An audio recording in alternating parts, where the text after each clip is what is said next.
नमस्कार दोस्तों। कक्षा 9 में आज हमें आपको बताना था रदरफोर्ड ने जो अपना परमाणु मॉडल दिया था उस परमाणु मॉडल में क्या कमियां आई। देखो बहुत ही कमियां किसी की निकालना आसान बात होता है, लेकिन जो उसने किया उसको कर दिखाना आसान नहीं होता। फिर भी जब कमियां थी तो हमें कमियां बतानी पड़ेगी, लेकिन कोई बात नहीं, हम कोशिश चलिए करते हैं जानने की कि रदरफोर्ड ने जो अपना परमाणु मॉडल प्रस्तुत किया था उस परमाणु मॉडल में क्या क्या कमियां रह गई थी, कौन सी चीज़ उन्होंने नहीं बता पाए और कौन सी चीज़ बता दी जिससे जो संभव नहीं है।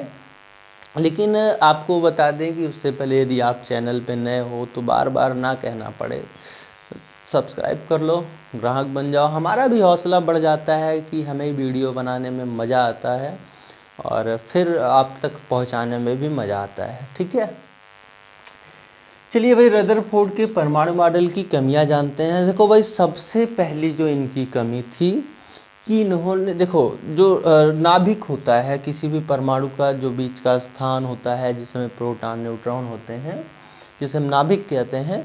और तो बताया कि देखो सिंपल सी बात है कि नाभिक के चारों तरफ जो कक्षाएं होती हैं वो कक्षाओं की संख्या असीमित है ना, उनकी सीमित संख्या नहीं है।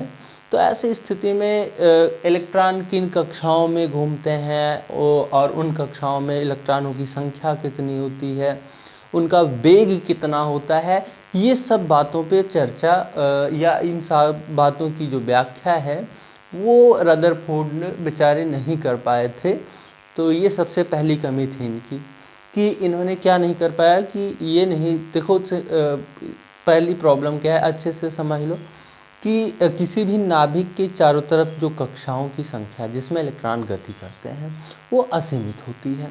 तो ऐसी स्थिति में वो ये नहीं बता पाए कि किन किन कक्षाओं में इलेक्ट्रॉन चक्कर लगाते हैं और उन कक्षाओं में इलेक्ट्रॉनों की संख्या क्या होती है तथा इलेक्ट्रॉनों के वेग क्या होते हैं। ये सब बातें वो अपनी परमाणु मॉडल में प्रस्तुत नहीं कर पाए थे। ठीक है ना, तो सबसे पहली कमी यही है। एक बार फिर से रिपीट करता हूँ कि देखो हम क्या बताते हैं कि नाभिक के चारों तरफ कक्षाओं की संख्या सीमित नहीं बल्कि असीमित होती है। ऐसे में किस कक्षा में कितने इलेक्ट्रॉन, उनका वेग कितना है, ठीक है ना, और उनकी संख्या कितनी है और कहाँ तक इलेक्ट्रॉन रह सकते हैं, ये सब बातें वो नहीं बता पाए थे। अब दूसरी कमी क्या थी, उन्होंने कहा था कि इसकी कोई विशेष व्याख्या नहीं कर पाए। उन्होंने कहा कि इलेक्ट्रॉन चारों तरफ चक्कर लगाते हैं। तो आपको बता दें, अगर कोई आवेशित कण, क्योंकि इलेक्ट्रॉन एक आवेशित कण होता है, ऐसी स्थिति में आपको ये जानकारी दे देते हैं कि जब भी कोई आवेशित कण गति करता है, त्वरित होता है, तो आवेशित कण त्वरित होने से उसके चारों तरफ क्या उत्पन्न हो जाती है, तरंगे उत्पन्न हो जाती है, एक विकिरण उत्पन्न हो जाती है। चूंकि इलेक्ट्रॉन नाभिक के चारों तरफ वैद्युत आकर्षण बल कार्य करता है अतः इलेक्ट्रॉन की जो ऊर्जा है ना, देखो भाई नाभिक में प्रोटॉन होता है, धनावेश है, इलेक्ट्रॉनों पर ऋणावेश है, तो आकर्षण बल तो लगना ही लगना है, क्योंकि धन सिरे में और ऋण सिरे में, जैसे चुंबक का धन सिरा होता है, चुंबक का ऋण सिरा, आप नज़दीक ले जाओ चिपक जाते हैं। ठीक वैसे ही नाभिक में प्रोटॉन होते हैं यानी कि धनावेश होते हैं और इलेक्ट्रॉनों पर क्या होते हैं, ऋणावेश होते हैं। तो इनके बीच एक वैद्युत आकर्षण बल भी लगता है। पहली तो ये दिक्कत। दूसरी दिक्कत कि जब भी कोई आवेशित कण त्वरित होता है, गति करता है, तो वो एक विकिरण उत्पन्न करता है। तो ऐसी परिस्थितियों में क्या होगा कि जो इलेक्ट्रॉन है जो चक्कर लगा रहे हैं उनकी ऊर्जा लगातार लॉस होती जाती है, ख़त्म होती जाती है। तो उनकी लॉस ऊर्जा अगर हो रही है, अच्छा एक चीज़ और कि जो इलेक्ट्रॉन नज़दीक होगा उसकी ऊर्जा ज़्यादा होगी, जो दूर होगा उसकी ऊर्जा कम, जो नज़दीक होगा उसकी ऊर्जा कम होगी और जो दूर होगा उसकी ऊर्जा ज़्यादा होगी। क्यों? क्योंकि जब वो दूर होगा तो आकर्षण बल कम लगेंगे और है ना, परेशानियाँ उसको कम झेलनी पड़ेंगी, जिससे उसकी ऊर्जा का लॉस कम से कम होगा। तो कुल मिला के ये कि हम ये कह सकते हैं कि चूंकि जब भी कोई आवेशित कण त्वरित होता है तो वो विकिरण उत्पन्न करता है, और दूसरी बात ये कि किसी जो हमारा नाभिक होता है वो धनावेशित होता है, इलेक्ट्रॉन ऋणावेशित होते हैं।